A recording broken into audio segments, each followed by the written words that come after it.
Welcome. Hi. How are you? Good. How are you? Let me just give me a second. I'm having tea. I hope you don't Oh. mind. It's 4:30 over here. Some, we'll do for tea. You gotta have your afternoon cuppa, right? Yeah, absolutely. And sorry for the setup.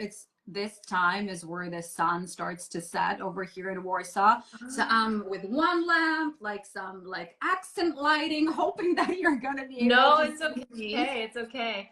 We also love the little comfort vibe you got going behind you. Oh with yeah, books and all that. So my little you set the stage quite well. Yeah, I mean, my little Maria Callas shrine is always there to kind of look over me. I like it. I like it.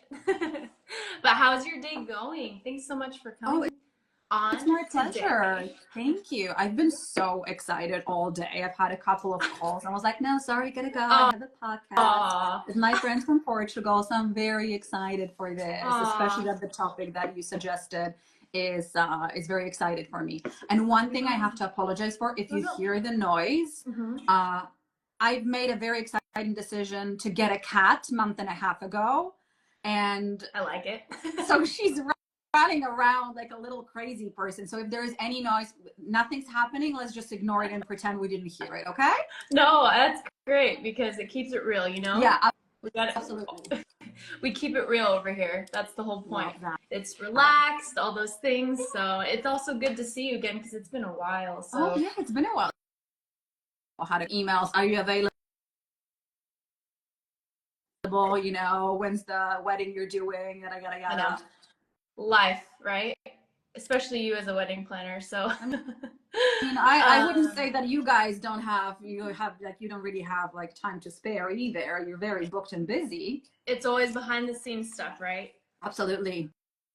Always like this. But yeah, I know because you told me today that you have a lot of emails and a lot of venue visits and all that fun stuff that we're not always aware of. So I would love to not waste more of your time, but how dare you? You're not wasting my time. This is my jam. Okay, good. Yeah, this subject is I think everyone's excited about it. We have a lot of people joining. This is so exciting.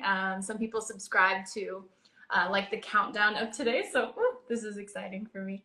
But I know that this subject is quite to your heart. So I thought this is perfect, I think. But just for ones who don't know Magdalena, Magdalena is an international destination wedding planner, or international wedding planner, all things beautiful. And so we would just love to pick your brain a little bit, but also just hear more about this topic of relaxed luxury weddings. So in the beginning, of course, we want to tell our listeners about your work, or you explain a little bit about you and your brand, and just you. Oh, okay, but please, honey, always, be sure to stop me at some point, because I think already that once I start, it's hard for me to stop talking. So feel free. You're a passionate person. That's okay. All right. So to give you a little bit of, my spiel, to introduce myself to your listeners as well. All Things Beautiful, my company, is an international destination wedding. This is actually, I use that. So you got it right. Sure. So it is an international destination wedding company.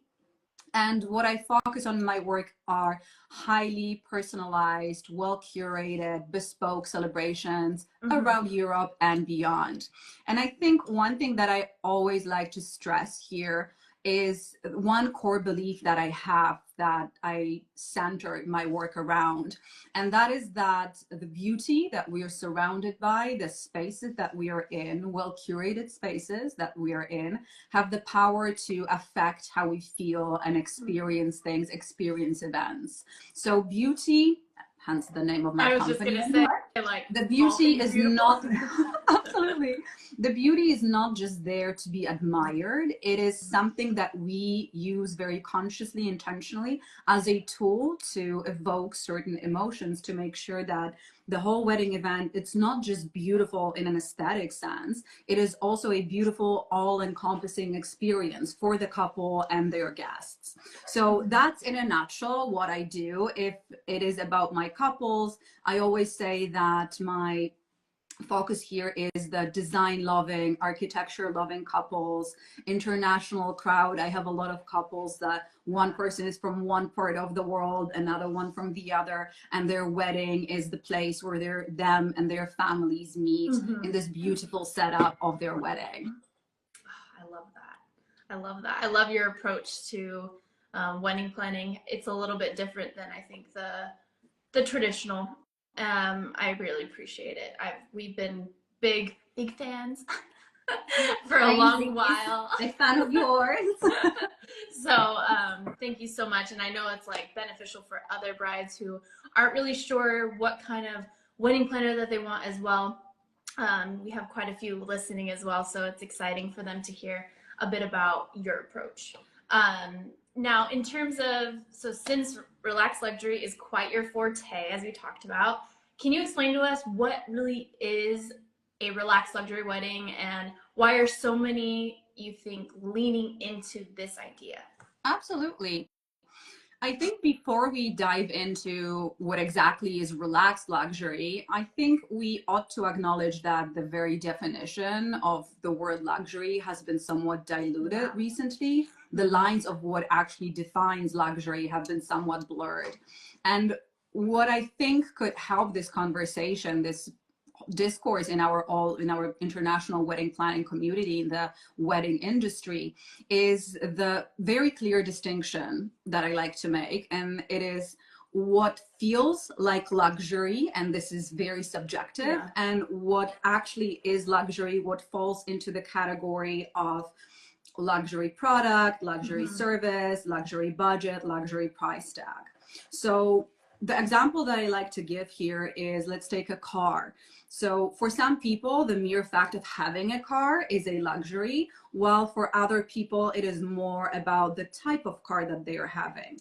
So what feels like a luxury, as I said, this is something that is personal. So to some people, it's going to be outsourcing the things that they don't have the time for, or outsourcing things that they don't enjoy doing. To other people, the mere fact of having a wedding planner, that is already luxury. And that is all is subjective to all of us. I think, you know, us, at least being women, we can always say that a lot of hours of sleep, this is a luxury that helps us look beautiful and rested and be our best selves. So what is luxury to you? That is subjective. While what falls into the category of luxury product, luxury service, this is something that we can't really argue with. It is a quite strict category.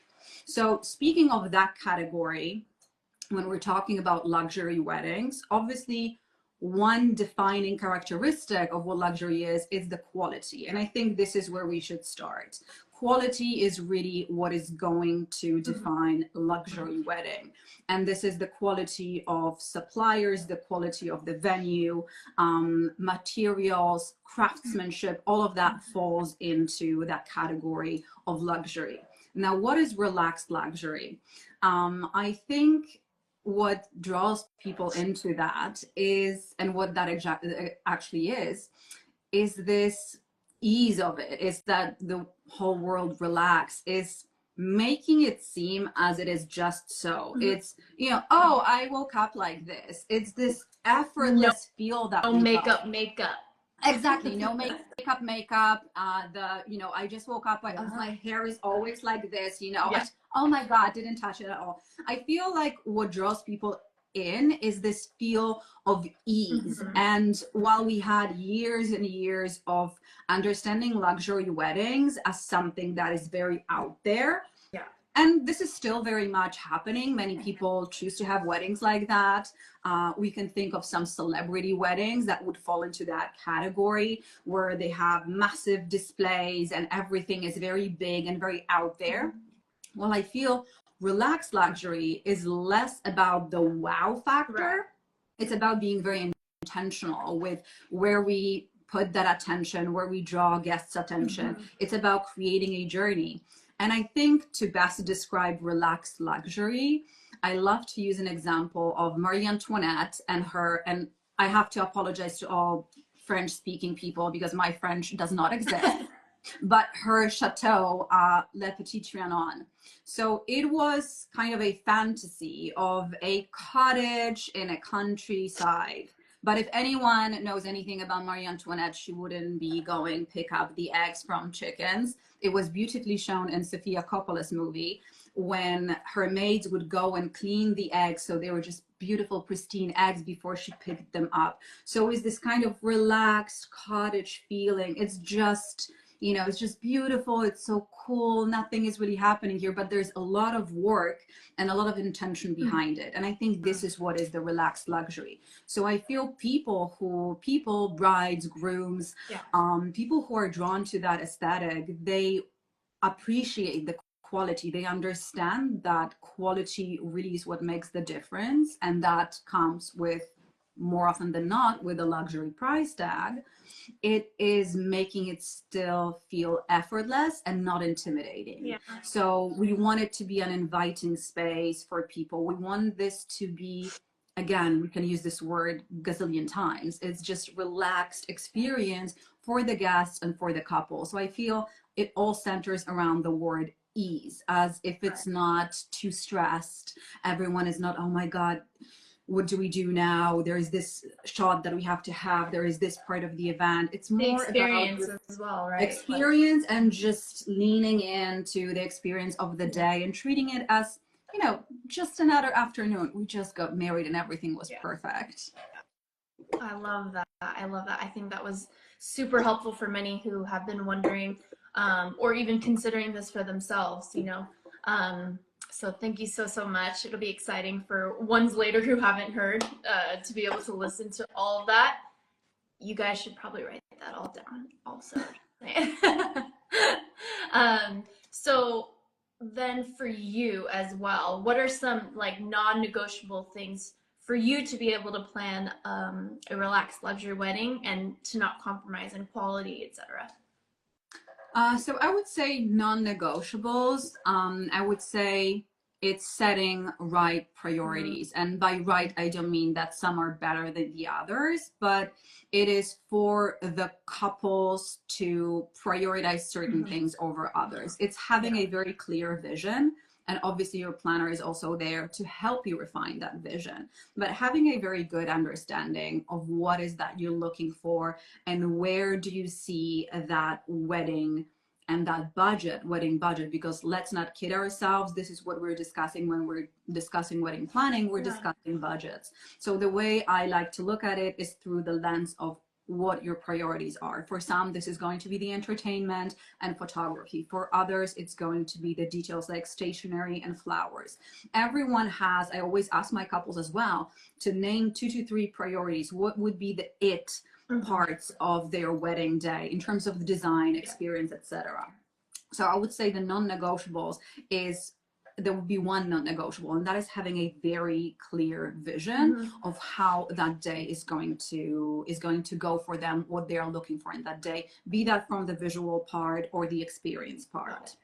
Now you have to remind me the second part of that question, which I was during my answer trying to remember what that was. No. So that was, you mentioned the non-negotiable part for you to not compromise in quality. But is there, so it's what's priority for them.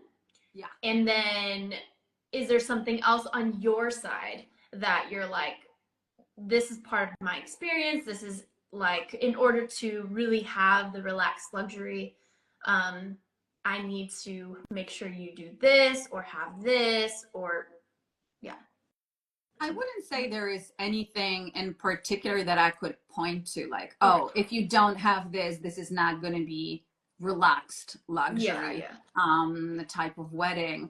I feel like the relaxed part is, as we were chatting just a moment ago, it's more of an experience. It's everything around the wedding. It's not just one thing. So I wouldn't say I could point to, oh, you know, you have to have that type of flower or something. But it is all the things being used in a very intentional way to achieve this ease during the day. And I feel like that's where the wedding planner, the person who's coordinating your event, really plays massive role, and that is steering the guests so they know exactly what is happening from start to finish. So there's no point where guests are like, okay, what are we doing right now? It's like a cocktail, where is it? Is I think taking care of the guests and the couple in order for everything to feel very smooth. So there is no room for questioning what is happening, where are we going, what's going to happen in a second. To have a very smooth flow, as well as for each event, let's say, you know, the typical way of doing things, very traditional, would be the ceremony, cocktail, reception, after party. For this flow to be very easy, so the guests don't have to question what is happening. Like, and at the same yeah, exactly, that's the last thing we want. At the same time, for each part to be engaging and fun enough for them, so they are not waiting like, okay, when is the food coming, where are we going, like we want to move.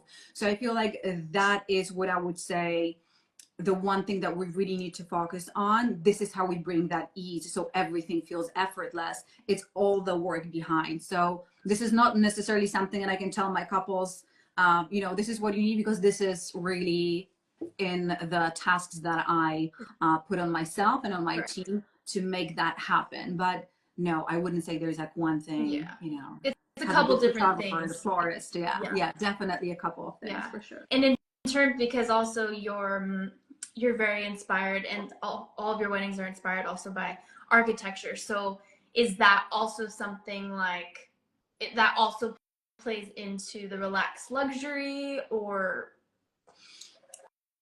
This is a great question, because it can, but it doesn't have to. Again, I'm gonna go back to the experience. So I feel like when we're talking about relaxed luxury, we talked a lot about experience. When it comes to the look, because I feel like, you know, maybe we didn't talk enough about the relaxed look. So I feel this would be, and that's where the architecture also can come into place, but the overall design as well. It would be opting for solutions that are not super polished, or striking a balance between what is very polished and very clear lines, very simple, very, not necessarily very simple, but very clear and very well defined, with something that feels a little bit maybe undone. So that could be the contrast that I personally love to strike, is to have, let's say, more minimalist architecture, very clean lines, a lot of geometry that photographs so beautifully, and at the same time contrasting that with a little bit more modern approach to, let's say, flowers, and doing something that feels more like referencing the landscape, something that doesn't feel like just very neat arrangements in a traditional sense, which can be beautiful. But I feel like this relaxed feel comes from this seemingly just, you know, we just took a couple of flowers, put them in a vase, and they just happen to look this, you know, effortlessly gorgeous, while there's hours of choosing materials, incredible skill of floors, etc. So I would say it's about striking the balance between what is clean and very pristine with something a little bit more undone. It's like, I think, like the way we dress, in order to give that effortless, maybe, you know, what we refer to as Parisian chic, is this, you know, beautiful outfit, everything is very prim and proper, but then just a little bit of messy hair to that. I think the relaxed part in terms of visuals is in this contrast of giving it a little, you know, wink and a little bit of just undone. I feel like that's it, what's fun, and that's what makes people go, oh, okay, let's relax.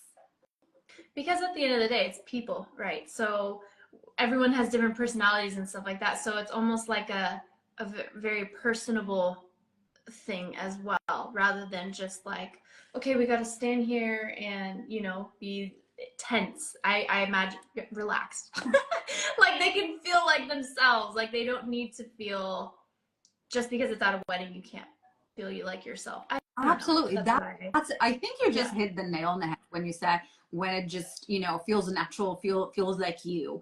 I always tell my couples that my main goal when it comes to the design, the overall vision for the wedding, is for their guests to enter the space and say, oh my God, this is so them. I feel like, because when you come to someone else's house, you don't know a person, and you come to their home, you might feel a little bit like, okay, I don't know this person, how do I behave? But when you're coming to your friend's house, you're like, okay, this is where the kitchen is. This is where she keeps the good tea. This is, the sofa. This is her dog. You kind of already understand yourself in that space.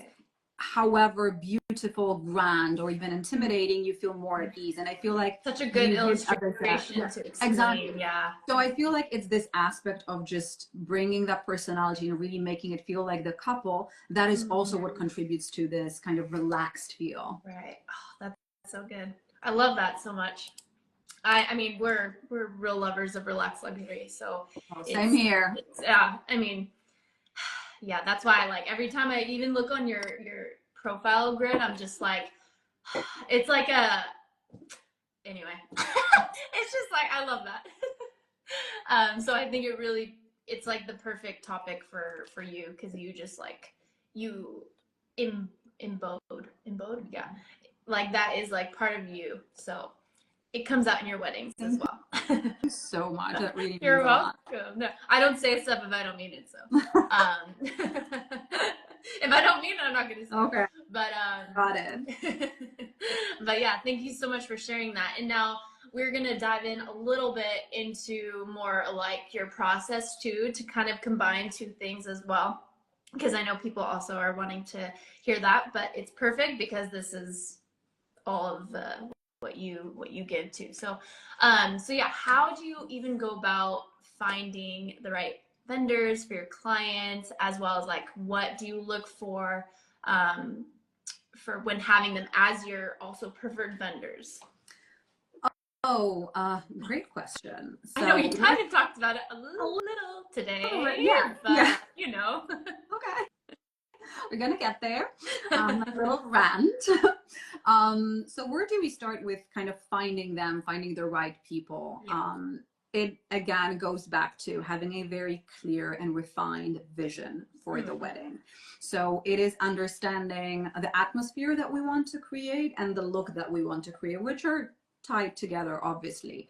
And once we have that understanding, and I feel like for any couple, the biggest chunk of work with their planner is refining that vision, so all three are really on the same page. So this is where we start with.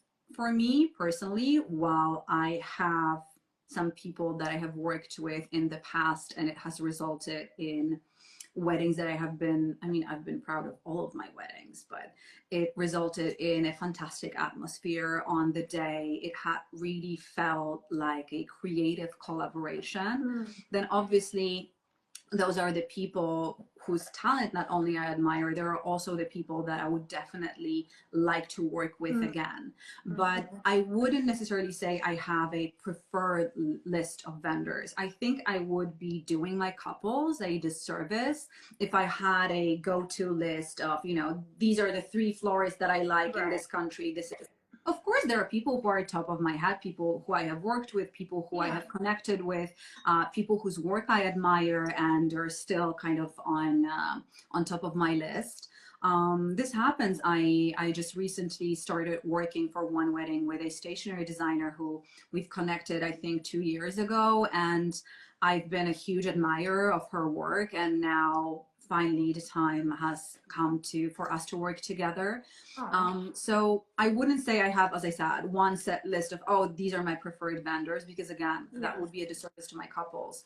I'm more looking at styles and being very visually driven. I have quite good memory of, I've seen something like that that would fit that vision that we have here. So let's say we're looking for incorporating, let's say, dry branches and whatever in flowers. So I'm like, okay, I think I saw something along those lines with that person and that person. I'm going to inquire to them. But I will always conduct a thorough research to see if maybe someone new came around. And then I will reach out to my colleagues and ask, hey, has anyone worked with these people? Can you tell me what was your experience? So Because what you ask others. absolutely, because what I think many people probably don't realize is that the experience that we have working on the day really contributes to the success of the wedding. There are people with whom it's not just fun working with, because you know how weddings go. It can be very crazy, but it can be also a lot of fun, and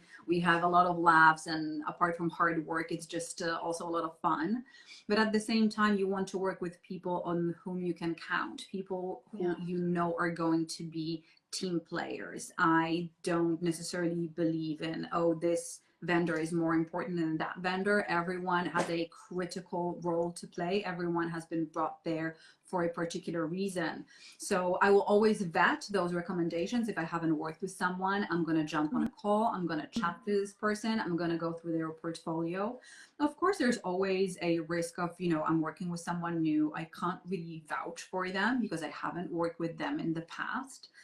Having said that, for each of my couples, I have been a person they haven't worked with before. So there's this element of just putting trust in people that you're working with.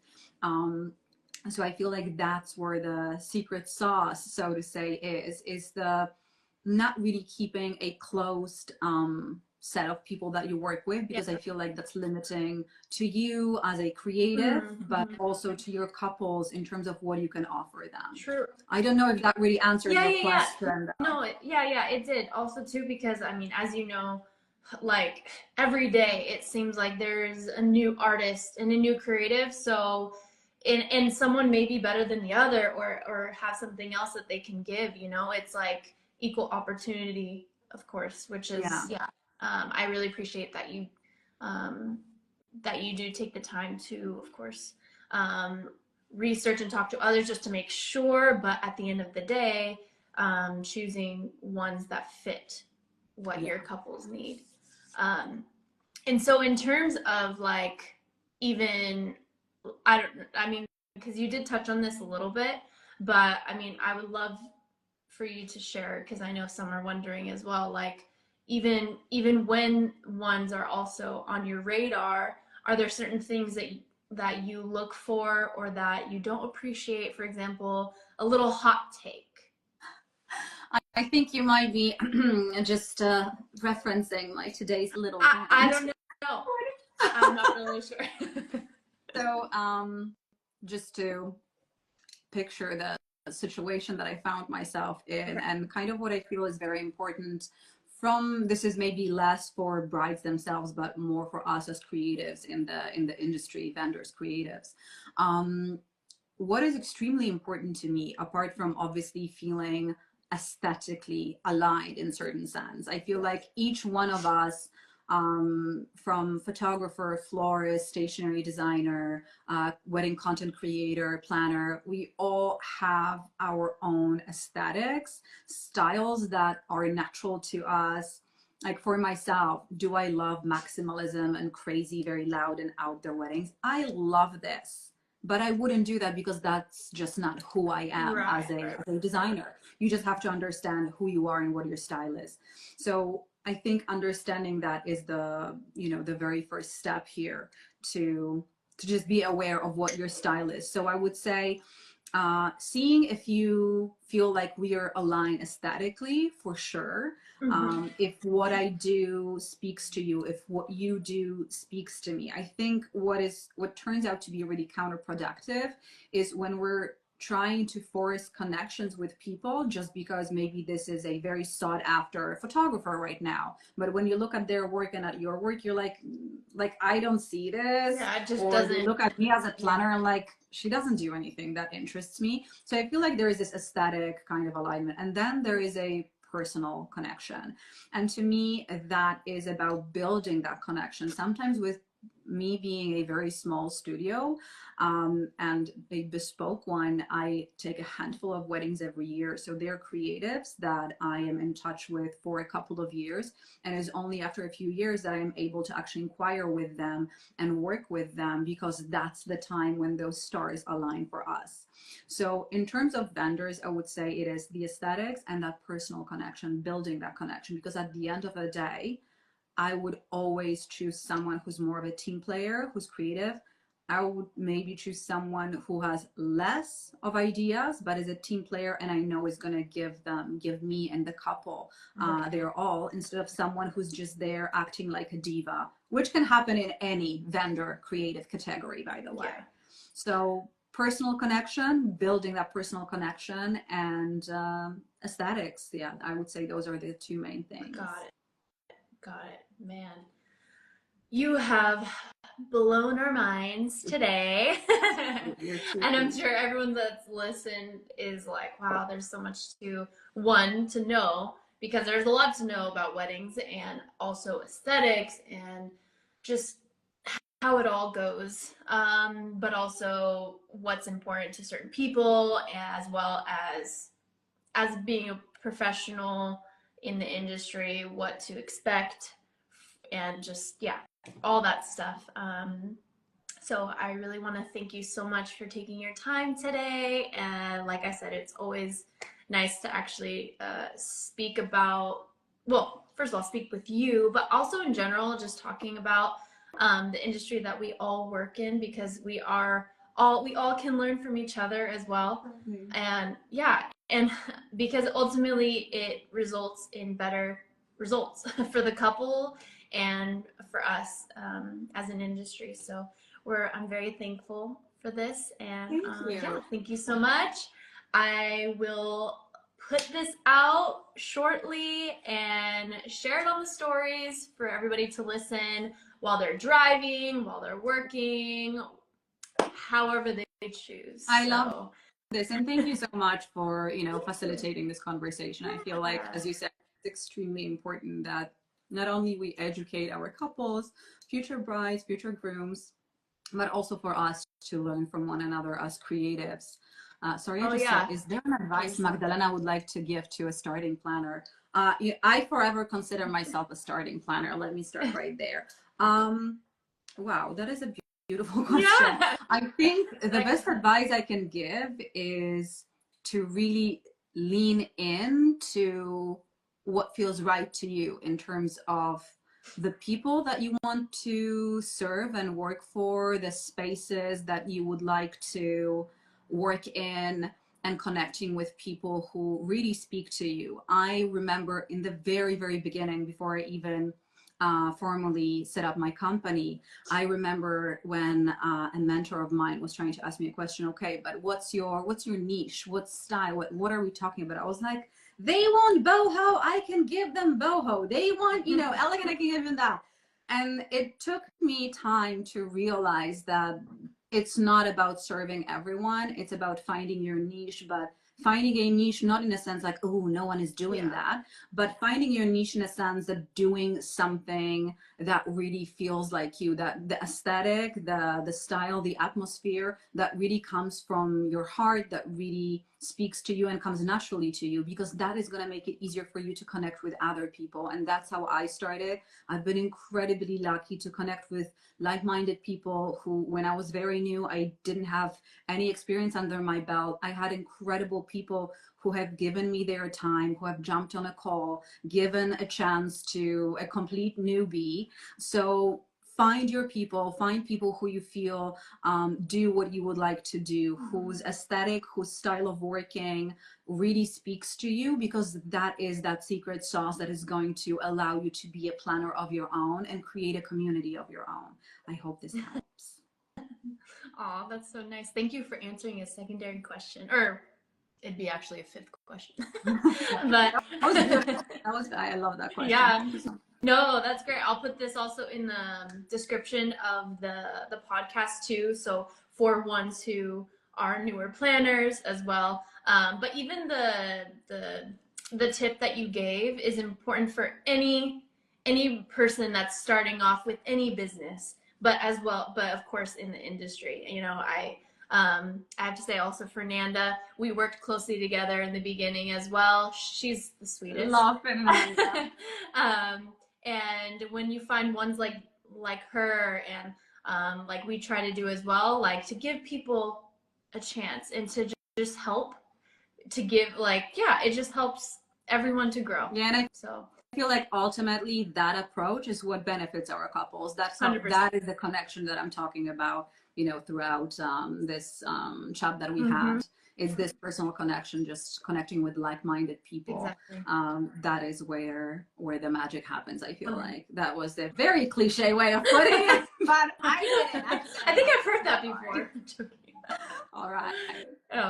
No, that's perfect. That's perfect. Thank you again so much. Thank you, darling. It's like we don't want it to end. I think I could just go off all these questions. You know me, I'm sure. I can talk for hours, but I'm gonna, you know how it's gonna end. There's really no one here, just us, you know, chatting for hours. We probably should do that. We'll go on a schedule call. a coffee, you know, yeah, without audience. Exactly. Oh, awesome. Thank you so much. It has been such you. a pleasure. Thank you for giving me the platform to talk about what I love. Of course, anytime. Thank you, darling. Thank you. We'll see you soon. See you soon. Bye. Bye. Bye.